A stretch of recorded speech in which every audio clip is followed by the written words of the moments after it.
Hello dear students, हम पढ़ रहे हैं हिंदी साहित्य का संक्षिप्त इतिहास और जिसमें आधुनिक काल में हम द्विवेदी युग में पढ़ रहे थे। आलोचनाएं पढ़ ली थी। इसके पश्चात है जीवनी। जीवनी देखें द्विवेदी युगीन। इस युग में जीवनी लेखन भी पर्याप्त हुआ।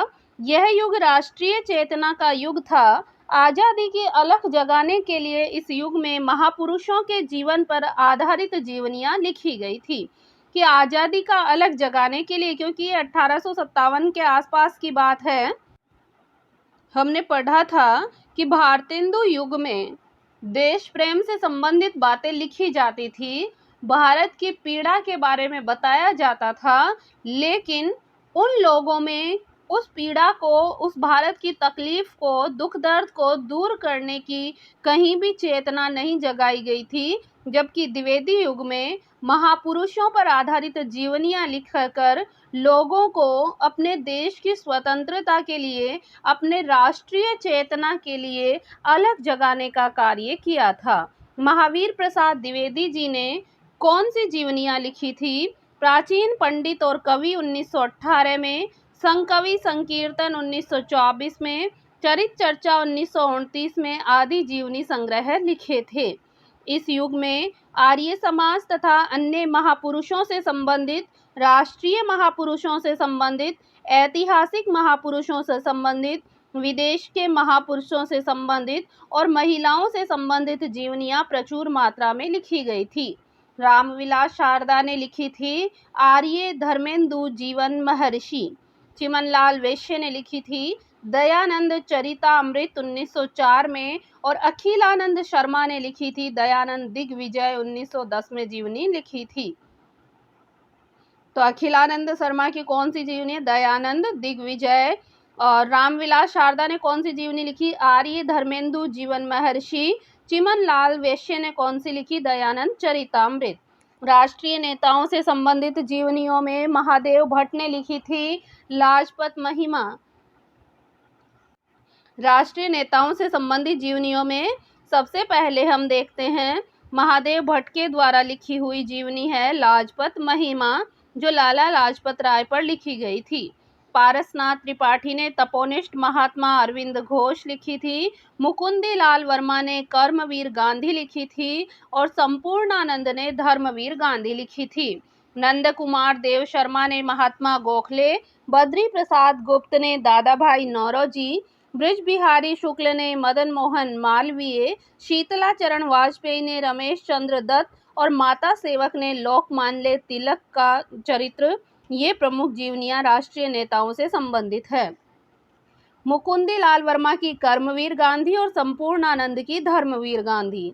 तो देखो, मुकुंदी लाल और संपूर्णानंद ये दो कंफ्यूज कर सकते हैं। तो मुकुंदी में क आ रहा है और कर्मवीर में भी क आ रहा है, तो आपको ये याद रह जाएगा। मुकुंदी लाल वर्मा की है कर्मवीर गांधी और संपूर्णानंद की है धर्मवीर गांधी।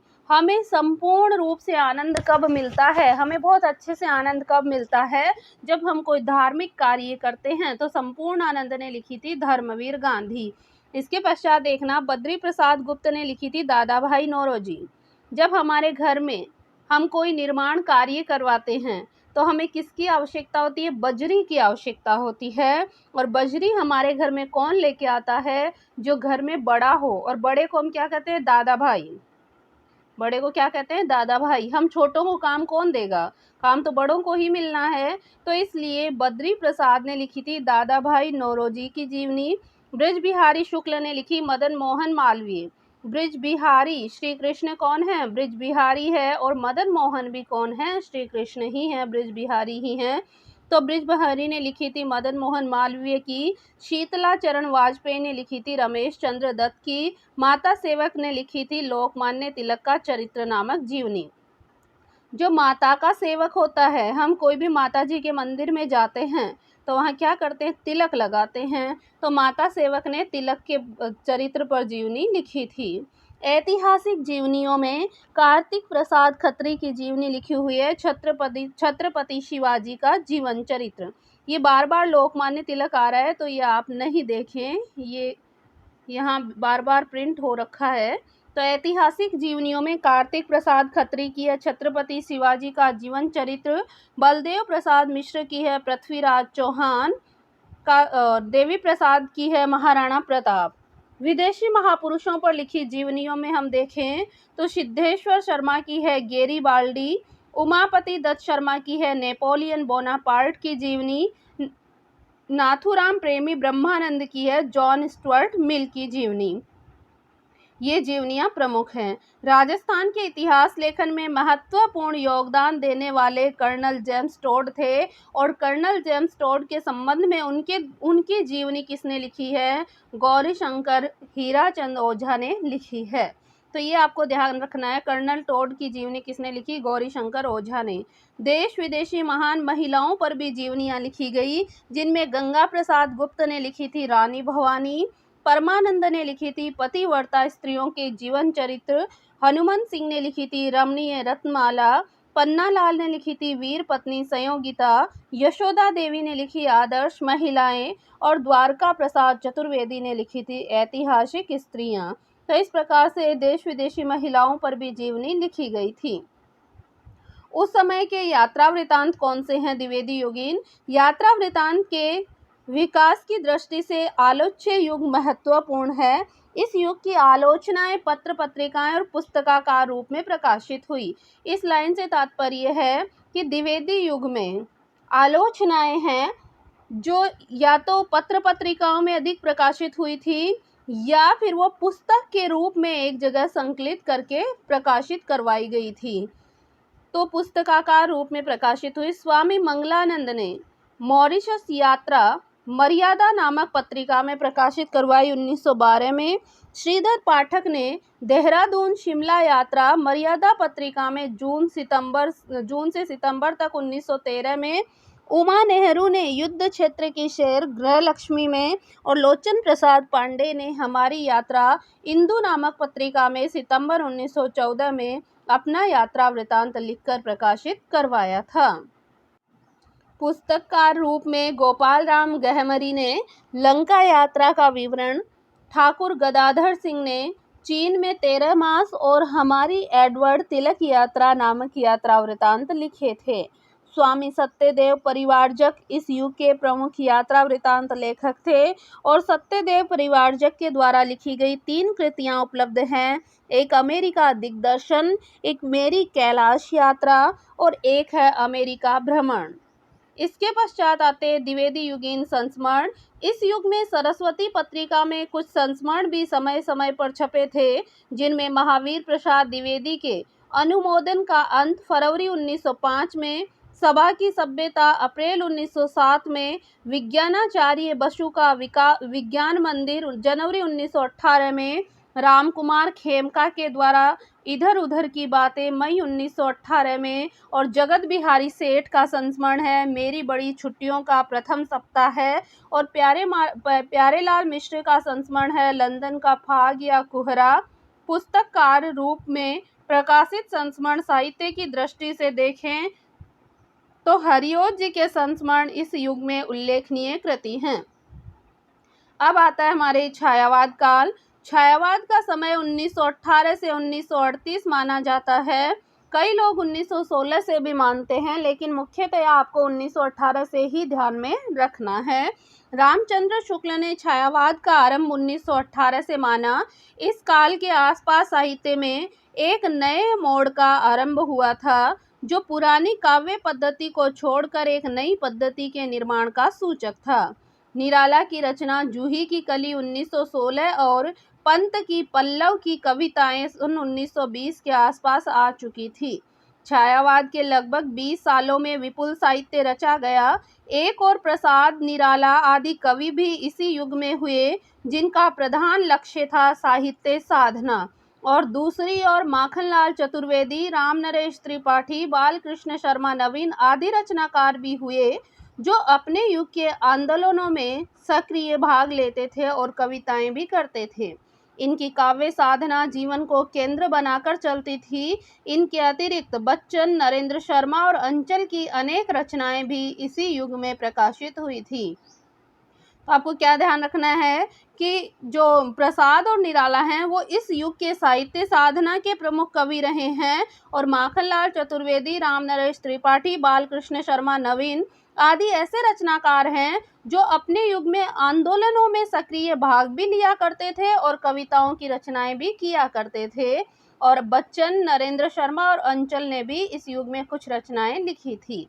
छायावाद के इस काल में कवित्व की दृष्टि से अनुभूति की तीव्रता, सूक्ष्मता और अभिव्यंजना शिल्प के उत्कर्ष की दृष्टि से यह काव्य श्रेष्ठ है।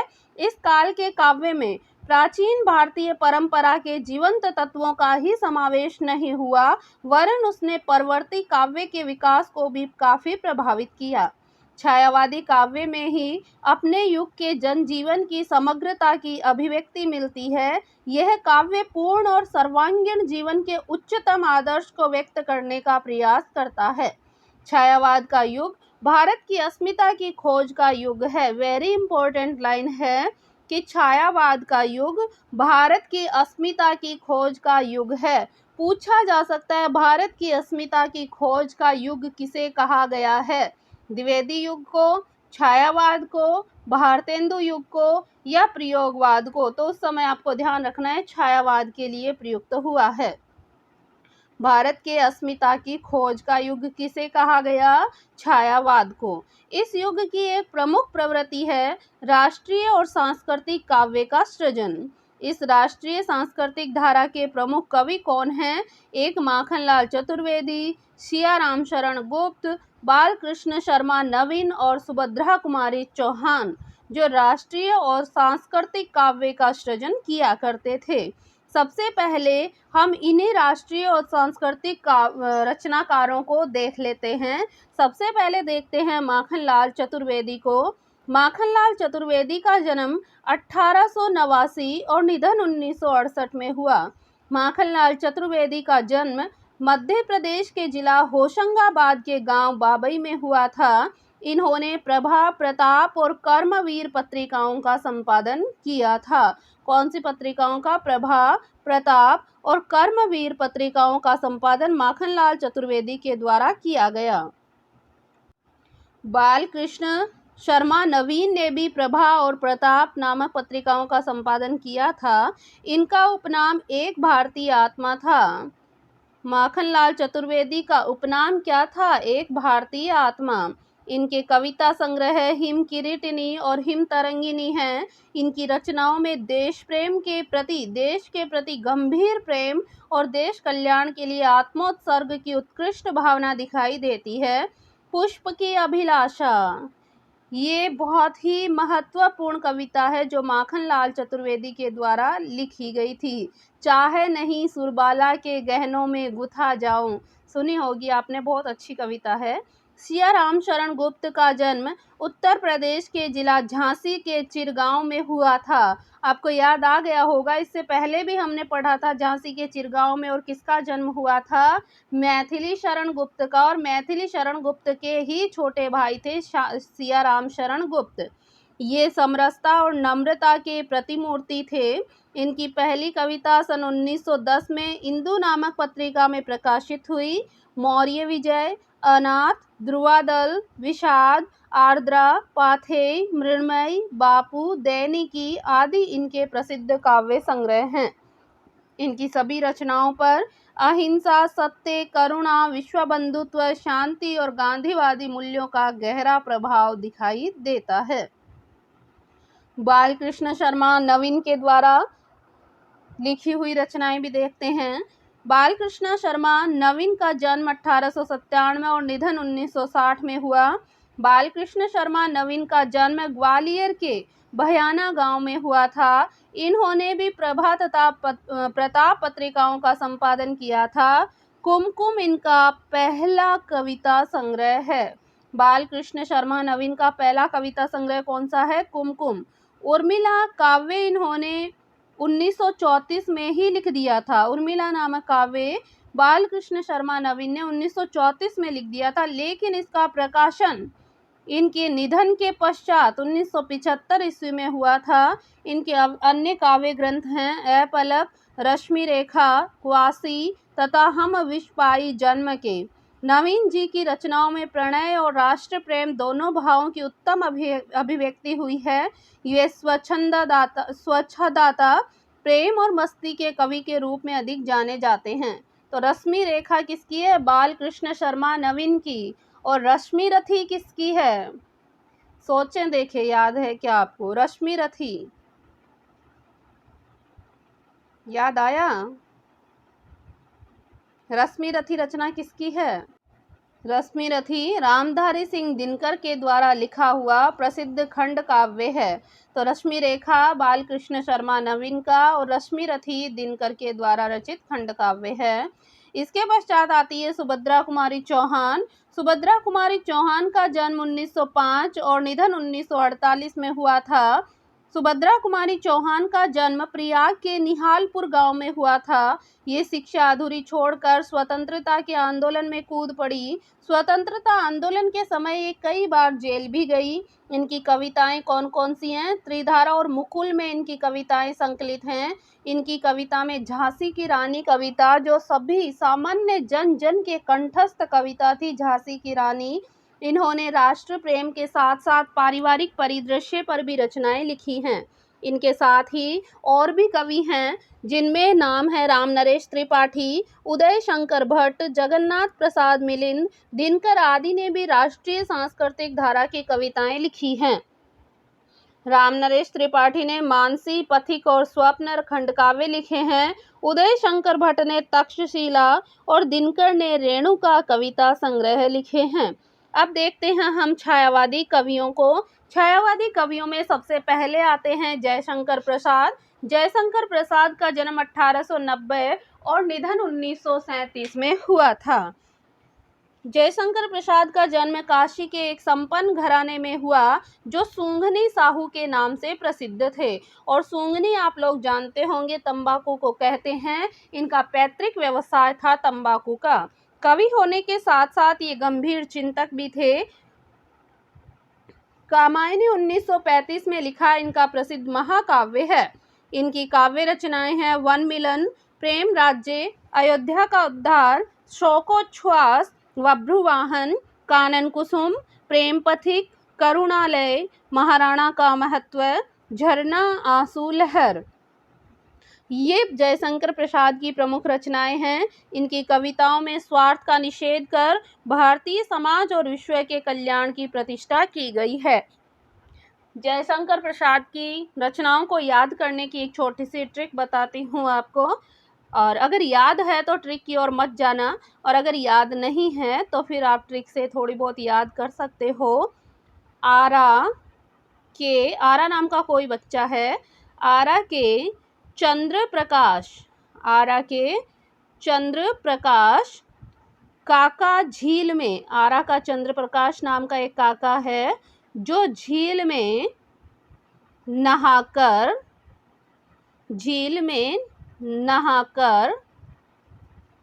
ध्रुव पर गया। कि आरा नाम का कोई लड़का है, उसका चंद्र प्रकाश चाचा है जो झील में नहाकर ध्रुव पर गया। तो सारी रचनाएं, मैं ये नहीं कह रही सारी की सारी रचनाएं याद हो जाएंगी, लेकिन काफ़ी रचनाएं आप याद कर लेंगे। आरा का तो आ से हो जाएगा आंसू, रा से हो जाएगा राज्यश्री। इनका नाटक है जो यहाँ पर नहीं लिखा गया, राज्यश्री। रा से राज्यश्री। आरा के चंद्र प्रकाश काका, चंद्र प्रकाश से, चंद्र से हो जाएगा चंद्रगुप्त। प्रकाश में प्र से हो जाएगा प्रेम पथिक। का से हो जाएगा कामायनी। दोबारे वाले का से हो जाएगा कानन कुसुम। झील में नहाकर, चंद्र प्रकाश में सह से स्कंदगुप्त हो जाएगा। झील से झ से हो जाएगा झरना। और झील में नहाकर ध्रुव पर गए, ल से हो जाएगा लहर। झील में झ से झरना, ल से लहर, और ध्रुव पर गए, ध्रुव से हो जाएगा ध्रुव स्वामिनी। तो इस प्रकार से आप काफ़ी रचनाएं इनकी याद कर सकते हैं। इसके पश्चात हम देखते हैं सूर्यकांत त्रिपाठी निराला को। 1897 से 1862 तक। 1897 में सूर्यकांत त्रिपाठी निराला का जन्म महिषादल स्टेट, मेदिनीपुर, बंगाल में बसंत पंचमी को हुआ था। इनका जीवन अनेक अभावों और विपत्तियों से भरा हुआ था। ये अपनी धुन के पक्के और फक्कड़ स्वभाव के व्यक्ति थे। इनकी रचनाएं हैं जूही की कली, अनामिका, परिमल, गीतिका, तुलसीदास। इन्होंने मतवाला और समन्वय का भी संपादन किया था। इनकी लंबी कविता है जिसका नाम है राम की शक्ति पूजा। वो इनकी ही नहीं वरन संपूर्ण छायावादी काव्य की एक उत्कृष्ट उपलब्धि है। सूर्यकांत त्रिपाठी निराला की भी रचनाएं आप याद कर सकते हैं और उसके लिए भी छोटी सी ट्रिक देखें। अर्चना नाम की कोई लड़की है। अर्चना, आज तुम अपने 2 गीत सुना। अर्चना, आज तू अपने 2 गीत सुना। तो देखें, अर्चना से हो जाएगा अर्चना, इनकी रचना। आज से आज में हो जाएगा आराधना। जैसे हो जाएगा जूही की कली और जन्मभूमि। तू से हो जाएगा तुलसीदास। अपने में ऐसे हो जाएगा अनामिका। पै से हो जाएगा परिमल। और 2 गीत, तो गीत से 2 नए से हो जाएगा नए पत्ते। गीत में 2 रचनाएं आएंगी, गीतिका और गीत गुंज। तो इस प्रकार से आप याद कर सकते हैं, अर्चना आज तू अपने 2 गीत सुना। तो इससे याद हो जाएगी अर्चना, आराधना, जूही की कली, जन्मभूमि, तुलसीदास, अनामिका, परिमल, गीतिका, नए पत्ते, गीत गुंज। तो इनकी कुछ रचनाएं हैं। इसके पश्चात आते हैं सुमित्रानंदन पंत। सुमित्रानंदन पंत 1900 से 1970, जन्म इनका उत्तर प्रदेश के जिला अल्मोड़ा के कौसानी गांव में हुआ था। बचपन में मातृ स्नेह से वंचित हुए बालक पंत का मन अल्मोड़ा की प्राकृतिक सुषमा की ओर आकृष्ट हुआ। पंत की पहली कविता थी गिरजे का घंटा, जो 1916 में प्रकाशित हुई। अनेक काव्य ग्रंथ भी हैं जिनमें उच्छ्वास, ग्रंथि, वीणा, पल्लव, गुंजन। वीणा इनकी अंतिम छायावादी काव्य संग्रह कहा जा सकता है। पंत के काव्य में प्रकृति के मनोरम रूपों का मधुर और सरस चित्रण मिलता है। आप इसको भी याद करने के लिए सुन ले, नंदू का पल्लू गांव। नंदू नाम का बच्चा है, उसका गांव है पल्लू। तो नंदू से हो जाएगा सुमित्रानंदन पंत। पल्लू गांव, पल्लू से पल्लव हो जाएगा। गांव से इनकी रचना है ग्राम्या। ग्राम्या इनकी रचना हो जाएगी। युग में उत्तरा गुंजन ग्रंथ। युग से 2 रचनाएं होंगी, युगांत और युगपथ। उत्तरा से हो जाएगी उत्तरा और गुंजन ग्रंथ, गुंजन से हो जाएगी गुंजन रचना। ग्रंथ से हो जाएगी ग्रंथि।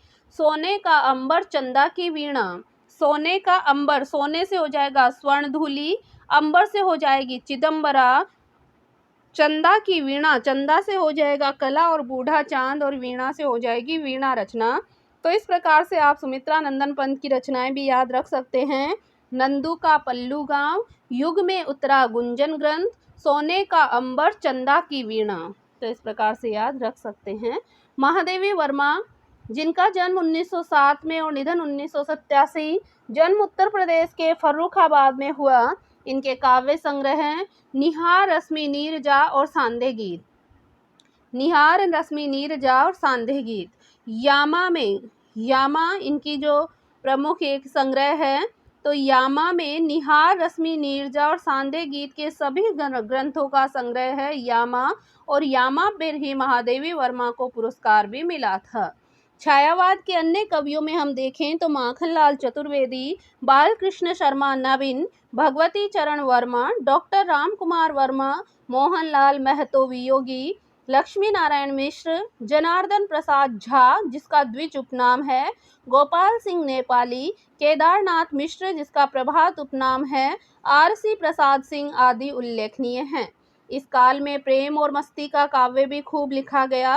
इन कवियों में हरिवंश राय बच्चन, नरेंद्र शर्मा, गोपाल सिंह नेपाली, हृदयेश, हरिकृष्ण प्रेमी, अंचल आदि उल्लेखनीय हैं। इन कवियों की कविताओं में जीवन से भोगने की नहीं वरन जीवन की विषमताओं को एक सामान्य अनुभूति के स्तर पर सुलझाने की ललक दिखाई पड़ती है। निष्कर्ष रूप में हम कह सकते हैं कि इस छायावाद में स्वच्छंदतावादी प्रवृत्ति मिलती है, किंतु इसमें नैतिक दृष्टि प्रधान है। छायावाद काव्य सर्ववाद, कर्मवाद, वेदांत, शैव दर्शन, अद्वैतवाद, भक्ति आदि भारतीय सिद्धांतों को लेकर चलता है। इसकी अभिव्यंजना शैली में नवीनता है। तो आज के वीडियो में हम छायावाद का पद्य साहित्य में और छायावाद की रचनाओं में हमने काफ़ी कुछ देखा। इसके पश्चात छायावाद काल का गद्य साहित्य, जिनमें नाटक वगैरह एकांकी हैं, उपन्यास है, ये हम पढ़ेंगे नेक्स्ट वीडियो में। तब तक के लिए धन्यवाद।